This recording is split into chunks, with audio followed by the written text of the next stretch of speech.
The hallway was quiet, too quiet for a house that once held echoes of laughter, footsteps, and the hum of life. Now it was just Frank.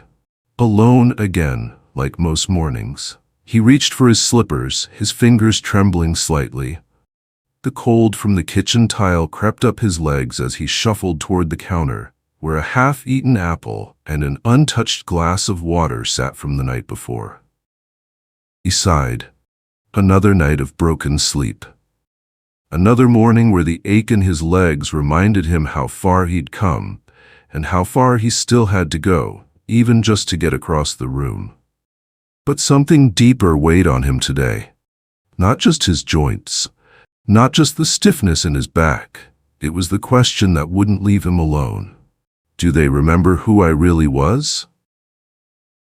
Not what he did, not where he worked, not the awards that sat gathering dust on the bookshelf in the hallway, but him, the real him, the man who stayed up late helping his son with a science project, the man who once drove through a snowstorm just to bring soup to a sick neighbor, the man who made silly faces to make his wife laugh when chemo took her hair.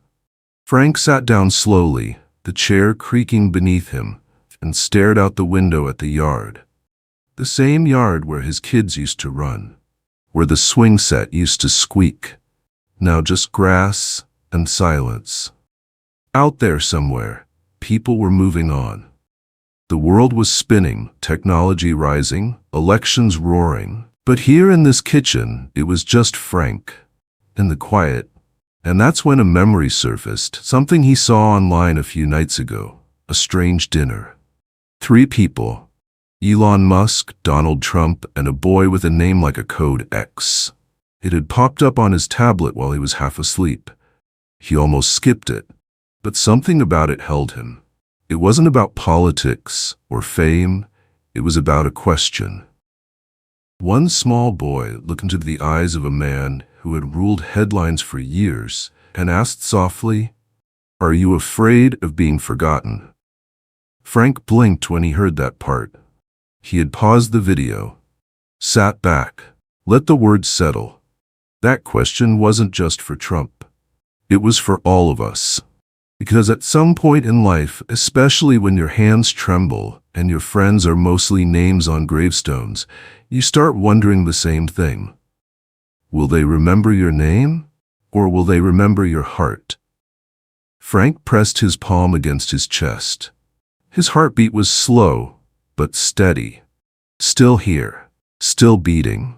Maybe, he thought, what matters now isn't how many people know who you were, but how deeply just one person feels that you loved them, that you were there. He picked up a pen, reached for the envelope he'd been meaning to send, and in the slowest, shakiest handwriting he wrote 5 simple words.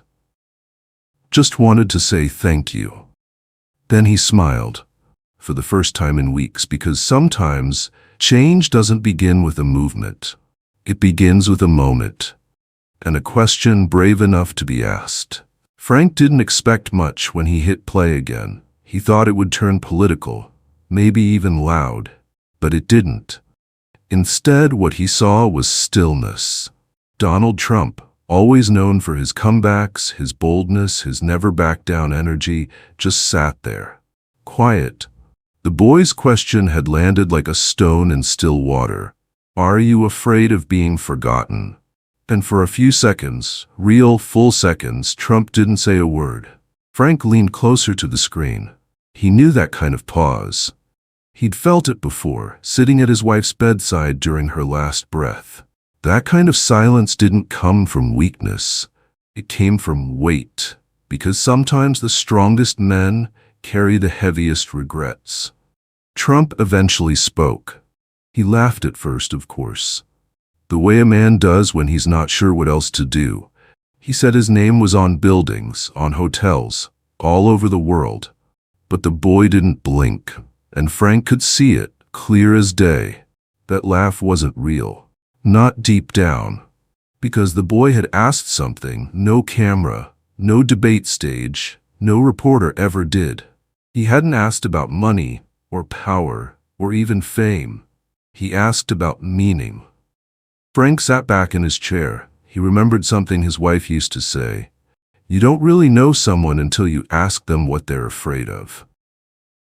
And now, watching Trump sit in that golden-lit room, shoulders straighter than usual, face just a little softer, Frank didn't see a politician. He saw a man. A man who had climbed the tallest ladder he could find, and now was being asked whether the view from the top was worth the climb. It reminded Frank of a conversation he once had with his son. Back when his son was still in his 20s, full of energy, chasing dreams. One night, after dinner, Frank had said, "You're gonna be great, you know. You've already done more than I ever did." And his son had paused, then said, "But Dad, I'm not sure any of it matters if I can't talk to you about it." That night, Frank barely slept. He realized something. Being admired isn't the same as being known. Back in the video, Trump had finally leaned forward. He said something unexpected. Not about towers, not about money. The trick, he said, isn't making people remember your name. It's making them remember why you mattered. Frank paused the video again. He sat there. Still, because those words, they didn't belong to just Trump. They belonged to every person over 65 who ever sat at a table alone and wondered, did I matter to someone? Frank closed his eyes, the soft hum of his fridge the only sound in the room. His fingers traced the edge of his coffee cup. Maybe the measure of a life isn't what you leave behind in the world, but what you leave behind in one person's heart. Frank didn't press pause this time. He let the video play, but it felt like something else was playing in his mind. His memories, his regrets, his small, quiet victories. In the video, the boy leaned forward slightly, calm, steady. He wasn't rude. He wasn't trying to prove anything. He was just curious. Honest in a way that older people forget how to be. And then, he said something that stayed with Frank for the rest of the night. It's not about power, or money, or even the fight, X said. It's the way you change the people closest to you. Frank sat back, stunned by how much sense it made. He thought about all the things he had once thought were important, the extra hours he worked, the meetings he never missed, the arguments he had with his brother about their father's inheritance. None of that had ever brought him peace. But the look in his daughter's eyes when she finally forgave him after all those years, that stayed. That changed something. He remembered a night when his granddaughter had called him unexpectedly, just to tell him about her art project. She had drawn a picture of Papa Frank, and when he asked her why she picked him for the drawing, she had said, "Because you always smile when I talk." He hadn't even realized it. But it had stayed with her. Not what he said, not what he did, but how she felt around him. Back on the screen, Trump had gone quiet again, not because he was offended, but because he was listening. X wasn't trying to win a debate. He was just telling the truth. A truth so simple, it's easy to miss until you're too old to go back and live it again.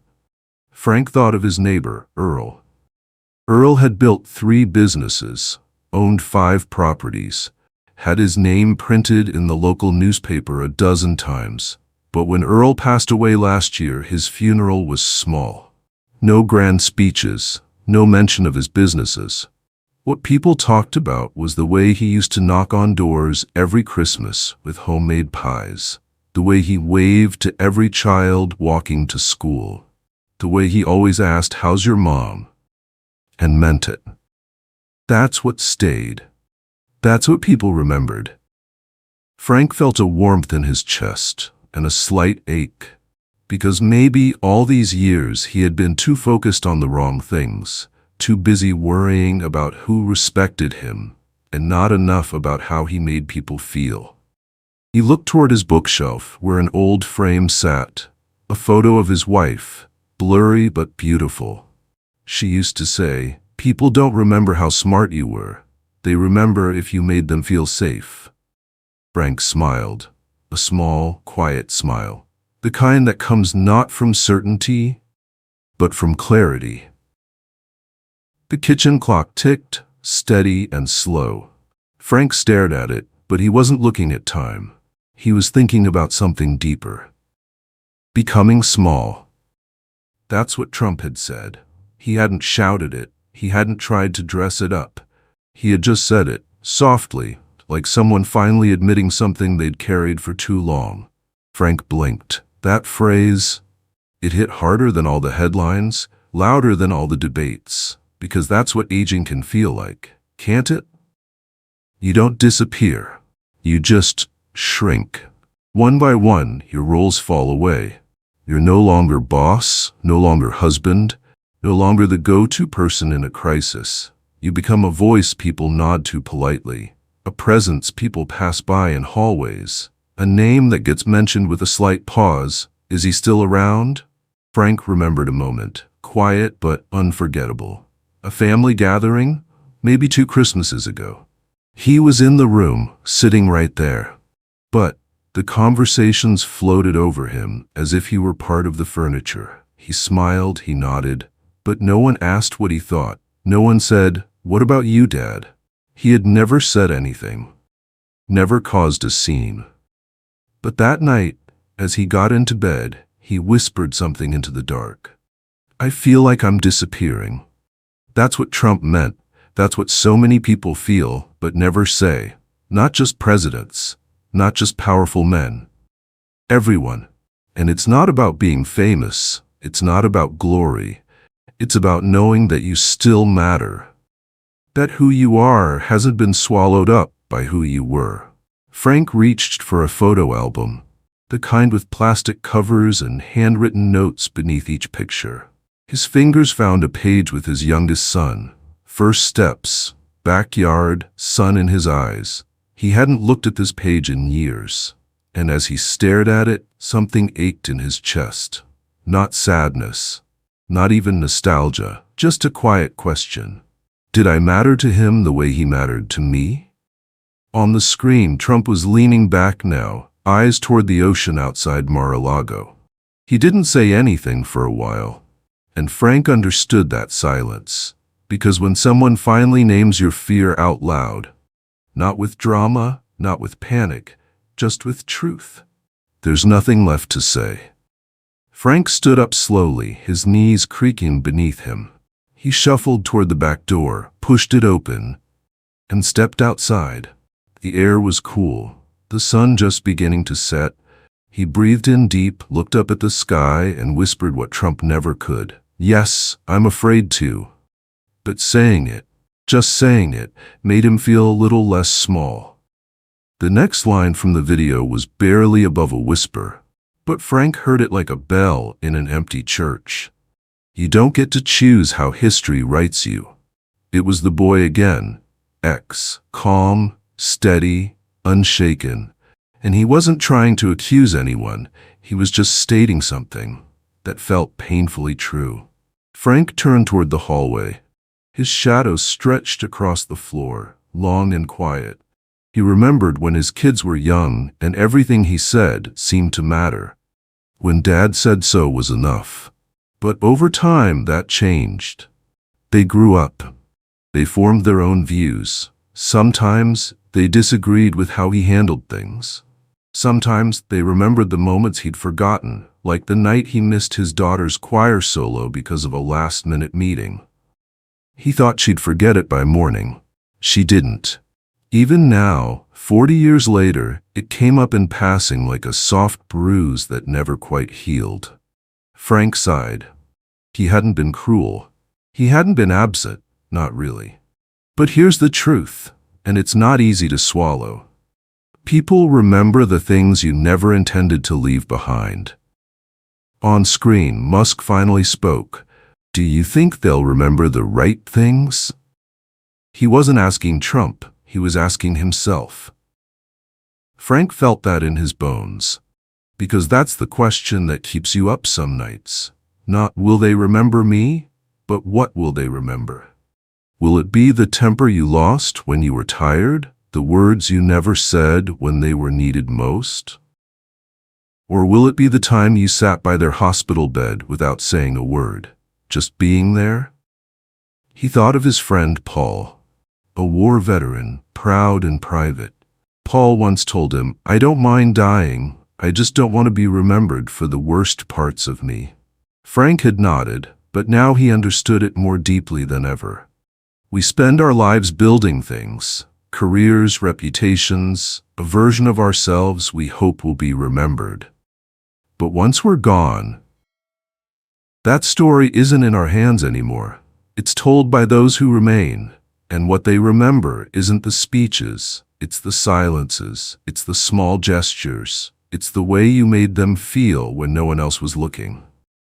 Frank walked back inside. The air felt different now, thicker, more alive. He sat down, pulled out an old notepad, and began writing. Not a memoir, not a legacy, just one letter. To his daughter. "I know I didn't always get it right," he wrote, hands shaking, "but I want you to remember the part of me that always tried, even when I didn't show it well." The words weren't perfect, but they were true, and sometimes that's enough. Frank stared at the envelope on the table. He hadn't sealed it yet. Something about putting it in the mailbox felt final, and he wasn't sure he was ready to send something that honest. But the words kept echoing from the screen. "Dad, what's your biggest regret?" It was X this time, turning the conversation toward his father. Elon Musk, the man who could launch rockets into space, design cars that drive themselves, imagine futures the rest of us hadn't even dreamed of. But in that moment, with his own son looking him in the eye, none of that mattered. Frank watched as Musk paused. Longer than Trump had. Longer than anyone expected. Then he said the words no child ever forgets hearing. "I missed too much." Frank felt something inside him shift. He had always told himself the same thing. I was working for them. I was doing what needed to be done. They'll understand one day. But maybe that day never really comes. Or maybe, by the time it does, the damage is already done. Frank remembered the time he skipped his son's high school graduation. The factory was understaffed. They had a deadline. He thought a card and a crisp $100 bill would make up for it. But his son never brought it up again. And somehow, that silence said more than any words could. Back in the video, Musk continued, "I told myself it was worth it, that one day my kids would look at Mars and be proud. But I don't know if that was the right choice." Frank sat very still, because he knew that feeling, that haunting question. Was I building something great while quietly letting go of what mattered most? He thought of Eleanor, his friend from church. Her son lived across the country. She always said she understood. He was busy, he had kids, work was demanding. But last Christmas, when no one called and the living room stayed dark, she looked at Frank and whispered, "I don't want him to feel this way when he's my age." That line stayed with him, just like Musk's words were staying now. Frank glanced at the envelope again. He didn't know if it would change anything, but maybe, just maybe, it could be the start of something. Because in the video, when X asked, "So what are you going to do about it?" Musk didn't dodge. He looked right at his son and said, "I'll take a step back, I'll make more time." It wasn't perfect. It wasn't heroic, but it was real. And Frank realized something. Maybe the greatest thing we can give, after all the years, all the distance, all the wrong turns, is now. The house was quiet again. Frank had sealed the envelope, not because he was sure, but because something inside him had softened, like a door he didn't know he had kept locked for years was now left just slightly open. Back on the screen, the boy leaned forward once more, his voice steady. "Most people don't remember the names of kings," X said. "They remember how those leaders changed their families." Frank felt that sentence thud deep in his chest. He had spent decades thinking his purpose was what he did for his family. Providing for them, keeping them safe, never letting the lights go out or the bills go unpaid. But no one talks about how showing up can matter more than showing off. Because when the lights are off and the world is quiet, what people remember isn't what you gave them. It's how they felt in your presence.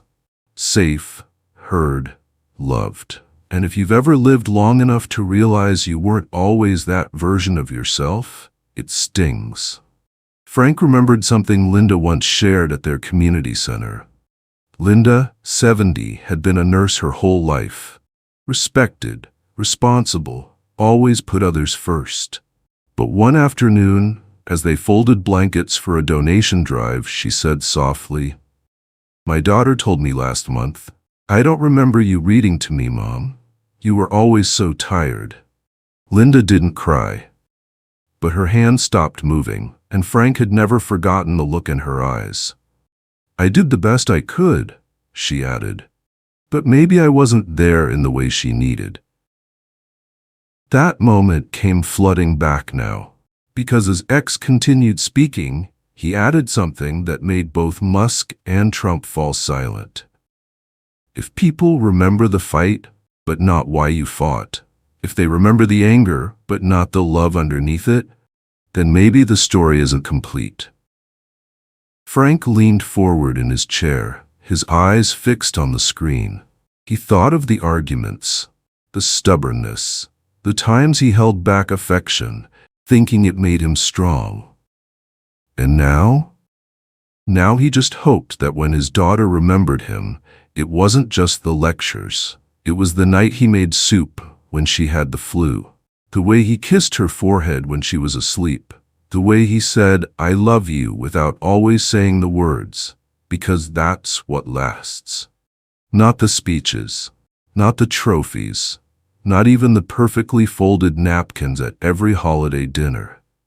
Just the feeling of being loved, of being safe. Frank looked down at the envelope again. It wasn't long, it wasn't flowery, it simply ended with, "I'm sorry for the times I wasn't there the way you needed me. I see it now, and I still want to be someone you feel safe remembering." Frank had always thought of Trump as someone who never backed down, never let anyone see the cracks. But then, in that golden-lit room, the boy looked straight at him and asked, "Do you fight so much because if you stop, you feel like you'll disappear?" The words were soft, but they struck like lightning. Trump didn't laugh, didn't deflect, didn't rage. He just sat there, completely still. And for the first time, Frank saw something not just in Trump, but in himself. Because he, too, had been fighting. Not on stages or in headlines, but in smaller, quieter ways. Fighting against the silence in the house at night, against the phone that didn't ring, against the mirror that reflected someone older than he remembered becoming. Frank remembered snapping at his daughter during Thanksgiving, just last year. She had suggested someone else carve the turkey, give Dad a rest. He'd felt invisible in that moment, like a decoration. And instead of saying, "I miss feeling needed," he barked, "If I can't carve a turkey, just put me in a home." The table had gone quiet. No one responded, but everyone remembered. He hadn't meant to hurt her. He just wanted to matter, to not fade. And now, watching Trump swallow hard and finally admit, "I don't like losing, and I don't like being forgotten," Frank felt the lump in his throat rise, because there it was, the fear most men never say out loud.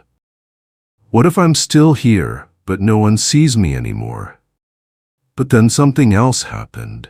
The boy didn't mock him, didn't shame him. He simply responded, "You don't know if it's enough, because maybe you're asking the wrong question." He leaned in and said quietly, "Instead of asking if the world will remember you, why not ask if the people closest to you will?" Frank sat back in his chair, heart pounding in his chest, because that was it. That was the question he had been avoiding for years. Not how many remember you, but who and how. That's what had haunted him every time he walked into a quiet room. Not the echoes of applause, but the echoes of conversations he never had. Frank looked down at his hands, wrinkled, worn, but still his. He still had time. Maybe not much, but enough. Enough to make a call, enough to write a letter, enough to show up, not just to be seen, but to see the people who still mattered. He got up, pulled his coat from the hook by the door, and as he stepped outside into the soft gold of late afternoon, he whispered, "I may not get to choose how I'm remembered, but I can choose what I do now." The sun was starting to dip lower now. Frank stood on the front porch, the cool air brushing against his skin. The letter was in his coat pocket, sealed, ready. And inside him, something had changed. Not because of some grand epiphany, not because the world suddenly made sense, but because of what he saw in that final moment of the video. It wasn't a big speech, it wasn't a powerful quote, it was just a boy asking his father, "So what are you going to do about it?" And Elon Musk, this man who had built rockets, cars, empires, looked at his son and said without blinking, "You win. I'll take a step back. I'll make more time." X didn't cheer. He didn't smile too big. He simply raised an eyebrow and said, "Promise?" And Musk, with his hand outstretched, said, "Promise." Frank felt his throat tighten, because sometimes that's all we need. Not a plan, not perfection, just a promise, a real one. He thought of Linda from their support group. She had suffered from insomnia for years, tried everything, melatonin, herbal teas, even prescription pills. Nothing worked, until one night her granddaughter Emma handed her a small handwritten note inside a lunch bag. "This is my favorite salad recipe. Eat it tonight. I made it for you, love E." Linda made the salad, not expecting anything. But that night, for the first time in months, she slept. Not because of the lettuce, not because of the food, but because someone had thought of her. Someone had made time. And since that night, Linda hadn't needed pills. She just needed to feel loved. Frank let that memory sit with him a moment longer. Then he walked down the steps and toward the mailbox. As he slid the letter through the slot, he didn't feel ashamed. He didn't feel weak. He felt human, present. He had spent a lifetime trying to leave a mark. Now he just wanted to leave something softer, a memory, a feeling, a promise. And maybe that's what matters in the end. Not the buildings that bear your name, not the titles on your obituary, but whether one person, just one, smiles when they think of you because of how you made them feel. If this story made you feel something, don't keep it inside. Type 1. If you've ever woken up because of an emptiness in your heart, not just physical pain. Type 2. If you've ever wondered who still truly remembers you the way they used to. Type 3. If you know that the only thing that brings you peace is knowing you can still make someone feel loved. And if you found a piece of yourself in this story, if it reminded you of a memory, a person, or a promise you still carry, then maybe this is a place you belong. We tell stories like this every week. Stories that don't shout but stay. Stories that don't just pass the time, but give you something to hold on to. Click subscribe so you don't miss the next one. Not because we're chasing numbers, but because someone out there is waiting to feel seen.